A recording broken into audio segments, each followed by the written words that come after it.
인생이 궁극적 의지의 대상이 아니라는 거 다 알고 있어요. 그래서 의지하지 않는다고 느껴요. 그런데도 불구하고 어느새 의지해요. 나도 모르게 인생을 의지하다가 또다시 넘어집니다. 그래서 우리들은 척 취약합니다. 그래서 오늘 본문에서는 하나님께서 우리가 의지하는 모든 대상들을 샅샅이 제거하실 거라고 말씀하십니다. 여러분, 근데 좀 하나 생각할 게 있는데, 내가 사람을 의지하지 말아야지, 사람 의지하면 안 돼 라는 생각을 모두가 하고 있다면 분위기가 무척 냉담해질 거예요. 그게 우리들의 취약성이죠. 복된 삶이 가능하려면 원칙적으로는 어때야 되냐면, 인생을 의지하지 말되 인생을 따뜻하게 품을 수 있어야 돼요. 우리에게는 불가능한 이야기예요. 사람에게는 불가능한 이야기예요. 그것은 하나님께만 가능한 거예요. 왜냐하면 하나님의 역설적 사랑이죠. 하나님은 심판으로 구원하시죠. 무슨 말이죠? 십자가에서 우리에게 하나님의 정의, 사랑이 동시에 거기에 담겨져 있죠. 그래서 어쨌거나 진짜 행복이 가능하려면 우리로 하여금 의지하게 만드는 모든 것들 다 내려놔줘야 되는 거예요. 하나님은 그것을 적극적으로 제어하려고 하십니다. 그게 예배예요. 예배는 하나님이 우리의 전부이시고 하나님이 나에게 커지시는 시간이죠. 어쨌거나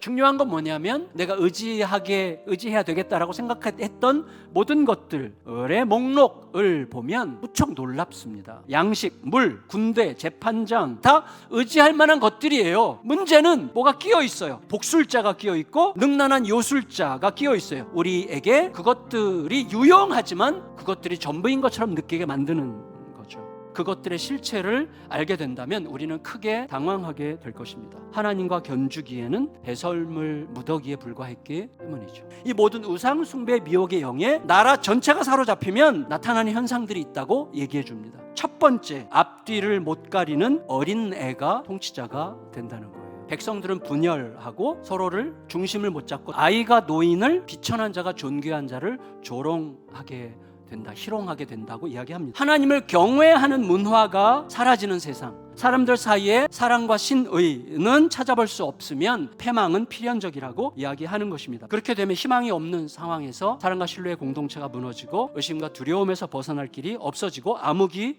일어나는 거예요. 그런데 바로 그때 하나님이 일어나세요. 이게 역설이에요.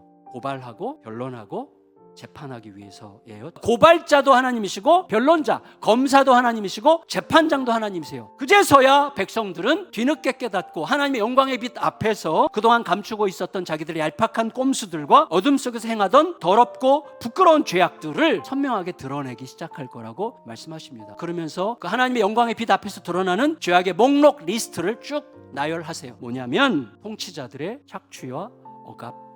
하나님은 지도자들부터 치세요. 그리고 세상을 심판하실 땐 교회부터 치세요. 이 그릇된 통치자들은 알았어야 돼요. 하나님의 귀는 가난하고 힘없는 자들의 신음소리를 가장 먼저 들으신다는 사실을 잊지 말았어야 했습니다. 백성들, 이렇게 신음하는 백성들은 다만 피해자일 뿐일까? 하나님은 그렇지 않다고 얘기하십니다. 백성들도 저마다 교만하고 탐욕스럽다고 이야기하십니다. 이 모든 것으로 가면을 쓰고 내가 굉장히 괜찮은 존재인 것처럼 보이려는 모든 가면들을 날려버리시겠다고 얘기하시는 것입니다. 그에 따라서 결국 자기가 의지했던 모든 것들이 쓰레기에 불과했다는 사실이 드러나는 수치심과 함께 무너질 것이고, 결국 온 땅에 남는 것은 거대한 폐허의 슬픔과 재난의 배설물 덩어리만 남게 될 거라고 이야기하시는 거예요. 그럼 어떻게 되죠? 다음 세대가 없는, 미래가 없는 도시가 될 거다라고 말씀하시는 거예요. 어쨌거나 희망은 이런 배설물 무더기 같은 절망에서만 희망이 시작된다고 얘기하시는 거예요. 인간의 아무리 대단한 성취도 결국 하나님 앞에 엎드릴 때만 의미가 있다는 걸 깨달아야만 희망이 있는 거예요. 점점 하나님이 커지셔야 돼요. 모든 고된 시간에도 신실하신 주님께서 끝내 지킬 거라는 게 믿어지는 시간이어야 돼요. 거기에만 희망이 있기 때문이에요. 그때